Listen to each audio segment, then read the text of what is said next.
Going on, guys? Welcome back. Commentary for you. I want to thank my sponsor, Steel Supplements. Link in discount code down in the description. You also know, talk all the time about my Glance LED. You see a couple examples there how you can use it. But if you get one, you are going to use it every single day.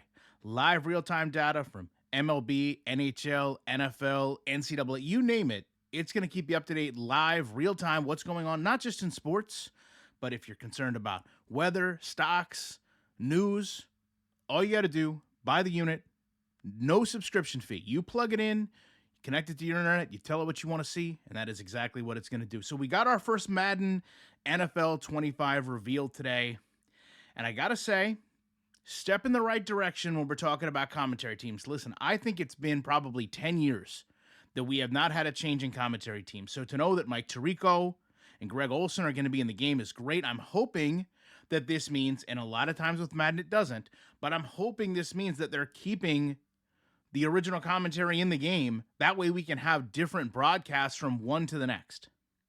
But of course, we also have to learn about boom tech.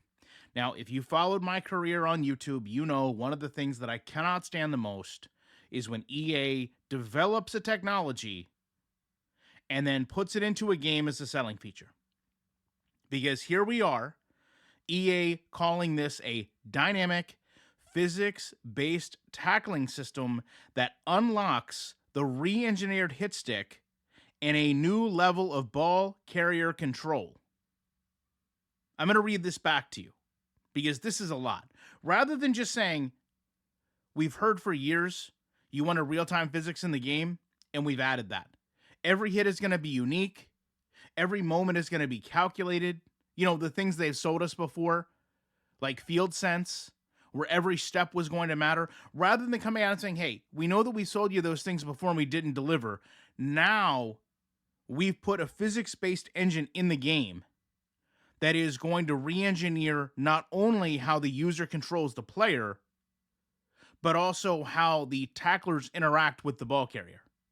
Instead of that, we get dynamic, physics-based tackling. To me, when I listen to this and I hear physics-based, that means animations.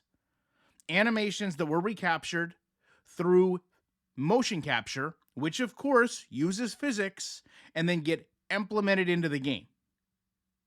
Saying that re-engineers or unlocks the hit stick and a new level of ball carrier control. Again, control means, to me, animations. If you're telling me that a system is going to give me more control, there's no more control I can have than having an actual physics system in your game where the movement of the stick correlates to the movement of the player. When you don't have that, there's an issue. Again, when we talk about going back and creating technologies so that they can say something's implemented in the game, this is exactly what we're talking about. I understand you have to market it somehow. But to be fair, the little clips that we saw don't really show a whole lot of difference from animation dependence to actual physics.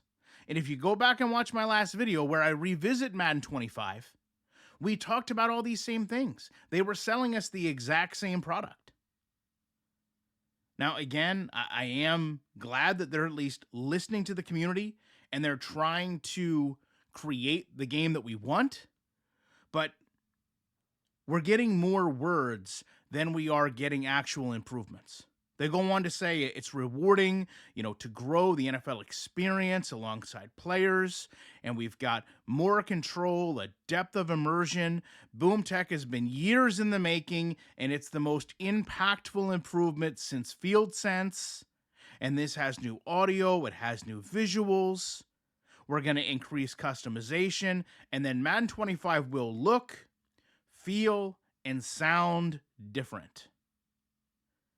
They say these physics-based tackles are going to be in a reloaded hit stick that's going to yield more realistic hits based on timing and ball carrier control, which is going to create a more satisfying and realistic experience for pounding the rock.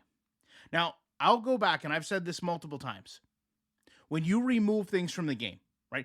If you recall, there's a lot of things that we can go back and point to. hit stick, hit stick 2.0.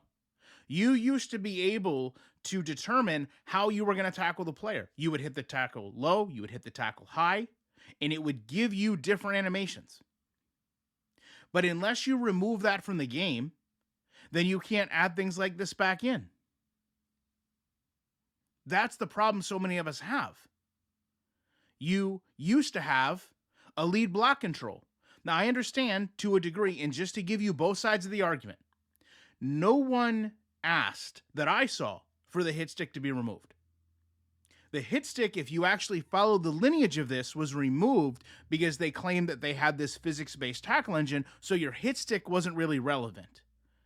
Right? If a player's running to make a tackle, whether you use the quote hit stick or not, doesn't matter when you have a physics-based system. Because the player is going to make the tackle regardless. You can't make the player heavier that's doing the tackle, and you can't make the player that's being tackled lighter. So that was why they basically said, hey, we have to get rid of the hit stick. That led to issues with the fumbles. Because now your fumble wasn't always tied to the hit stick, it was supposed to be just organic. And because of that organic fumble that was going to occur, they had to go through a whole different way of assessing how the ball was going to be seen by the players. Okay, that culminated last year, if you recall, with the city and county fumbles, where depending on how the ball came out and how many players were around it, all of a sudden that was going to be what led to the recovery. I personally didn't see any difference in the way fumbles were recovered last year. Now we're moving forward into this whole new boom tech. It's marketing garbage. What we want to see is improved gameplay.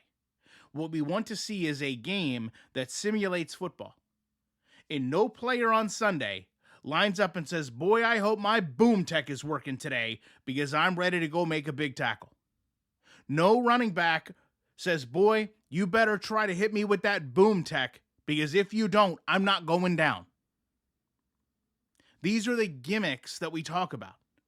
But today, the beta is going to release. It's downloading right now. I'm also being kept up to date with what's going on in the world of sports with my glance right now. And I would caution to say tonight, but I will say at some point over the weekend, I'm going to have one of the more in-depth breakdowns of a beta I think I've ever had. Because to me, this is the most important year. This is the year they're going to significantly make a difference between NCAA and Madden. And we're supposed to see two very different gaming experiences. And if we don't, I will be back in a week with more commentary.